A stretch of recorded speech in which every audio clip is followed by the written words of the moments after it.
Son las 9:17, recibimos ahora en Enfoque de los Sábados al viceministro de Economía, el señor Alex Contreras. Señor Contreras, buenos días y bienvenido a RPP. Hola Fernando, buenos días. Muchas gracias por esta entrevista. Un saludo especial a toda tu audiencia. Gracias a usted porque necesitamos aclaraciones sobre lo que está en curso como negociación para que se aprueben las iniciativas que el Ministerio de Economía está solicitando, facultades delegadas por una parte en materia tributaria, financiera, económica, fiscal, pero la discusión se ha centrado sobre todo en temas tributarios, es decir, impuestos. El tiempo corre, hay que tomar una decisión antes de fin de mes, es decir, el 31 de diciembre, si es que queremos que hayan nuevo régimen tributario que entre en vigencia el próximo año. Yo quisiera saber en qué estado se halla la negociación, puesto que hay predictámenes tanto en la Comisión de Constitución como en la de Economía, pero creo que no han avanzado mucho el día de ayer. Sí, Fernando, nosotros estamos trabajando intensamente para poder llegar a un acuerdo de forma que se apruebe la mayor parte de componentes de la reforma tributaria, ¿no? Por ejemplo, ha salido el predictamen de la Comisión de Economía, de la Comisión de Constitución, y, digamos, si saliera así, la reforma estaríamos hablando de un caso de una reducción de 90% de los ingresos esperados, y en caso salga como lo plantea la Comisión de Economía, una reducción de 55%. Entonces, nuestro objetivo central es poder explicarles y que entiendan, uno, la parte técnica, que esto ha sido diseñado justamente con el objetivo de mantener la competitividad en el caso del esquema fiscal minero, sin afectar, esto no va a tener un impacto en la inversión, y al contrario, más bien vamos a generar recursos que puedan ser utilizados para mejor infraestructura en salud, educación, conectividad, reforma agraria, que a la larga permiten cerrar brechas y ayudan a que muchos de los conflictos mineros puedan disiparse, porque se generan justamente a raíz de la falta de infraestructura y ausencia del Estado. Entonces nosotros aspiramos a poder convencer a los congresistas de la necesidad de aprobar esta reforma en su integridad, o al menos en la mayor parte de sus componentes, sobre todo los componentes que van a generar mayores ingresos para el país. De acuerdo, naturalmente cuando uno tiene más recursos puede hacer más cosas, eso es lo que nos ha dicho. Pero ¿por qué afirma usted que estos mayores recursos que se obtendrían de las empresas mineras no tendrían un impacto sobre la inversión privada? Sí, bueno, en el caso del régimen fiscal minero hay un informe preliminar que nos ha enviado el Fondo Monetario, en donde claramente señala dos cosas importantes. Uno, el sector minero del Perú es un sector competitivo, y dos, que existe espacio para aumentar la carga tributaria sin afectar esa competitividad. La competitividad del sector minero es reconocida a nivel internacional. Perú es el segundo productor mundial de cobre, es el primer productor en América Latina de oro, de zinc. Entonces, nosotros hemos calibrado esta propuesta de manera que se eleve la carga tributaria, pero sin afectar el esquema actual, que nos parece que funciona bastante bien. Es un esquema progresivo, basado en que las empresas que tienen una mayor utilidad van a tener que pagar ingresos adicionales, pero es definido a partir de un umbral. Entonces el impacto va a ser muy acotado, y esto está en línea con los informes preliminares que nosotros teníamos, y el Fondo Monetario, en su estudio preparado por el Departamento de Asuntos Fiscales y una serie de consultores internacionales, ha corroborado nuestro primer análisis, y nosotros esperamos que este estudio se pueda hacer público en 3 semanas, porque tú sabes que ¿Por qué 3 semanas? Porque curiosamente 3 semanas ya nos saca de este mes. O sea que van a publicar el informe después que los congresistas hayan tenido que decidir. ¿Qué explica que este informe preliminar no se pueda publicar? ¿Son documentos secretos? No, es un tema del Fondo Monetario. Ellos tienen un proceso de revisión muy rigurosa.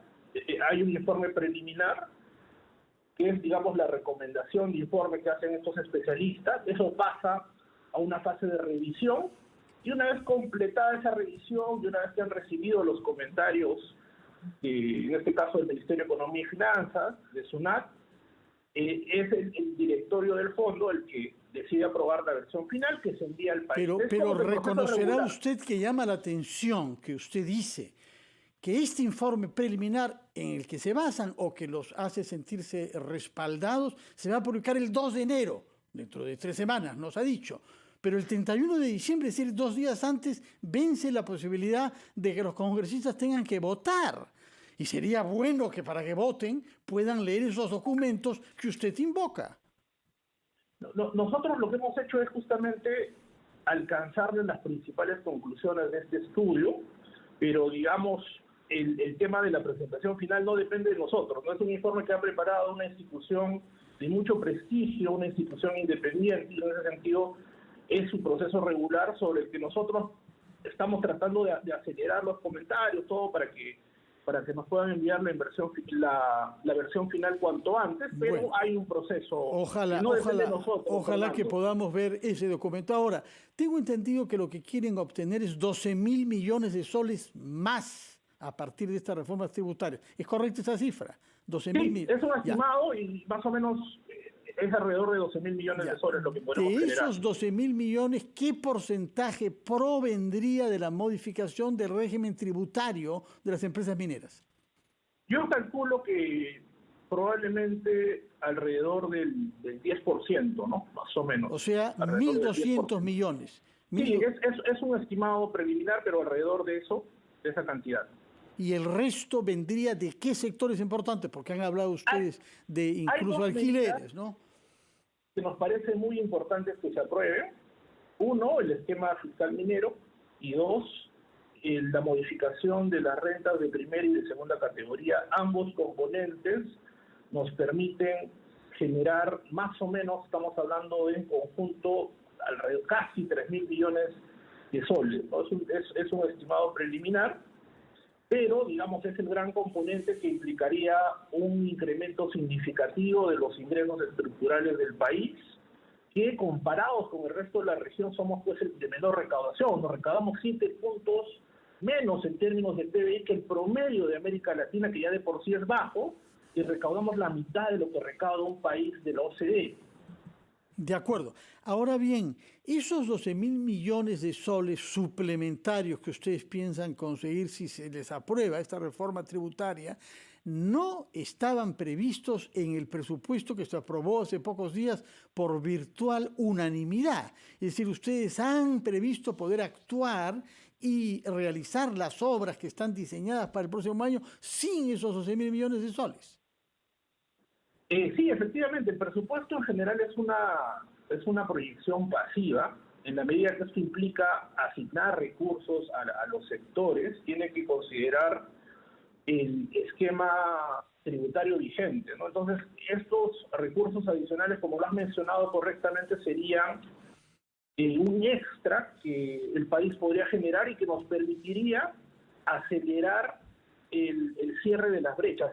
Esta propuesta es sui generis, yo creo, en la historia del país, porque es la primera vez que en una reforma tributaria se le dice al Congreso con total transparencia en qué se van a gastar, en 4 puntos: salud, educación, conectividad y competitividad del sector agrario. Y no solamente eso, sino se ofrece un informe anual en donde se le va a explicar al Congreso cómo se están generando estos recursos y cómo se están utilizando estos recursos. Por eso, para nosotros la importancia de que se pueda aprobar en su integridad, porque es una reforma completa que apunta a resolver una serie de problemas estructurales, como por ejemplo generar incentivos para una mayor formalidad, ordenar los regímenes tributarios para las empresas más pequeñas y optimizar el esquema fiscal minero, que ha funcionado bien, pero creemos que hay espacio para hacer pequeños ajustes que no afecten la competitividad, pero que permitan que el país pueda recibir rentas adicionales por sus recursos y que al final van a ser invertidos en sectores que son prioritarios y que la pandemia nos ha mostrado que no podemos seguir con estos niveles de capacidad sanitaria, con estos niveles de falta de infraestructura en el sector de educación, Fernando. De acuerdo, usted ha repetido que no va a afectar la competitividad de la minería peruana. Ha repetido eso.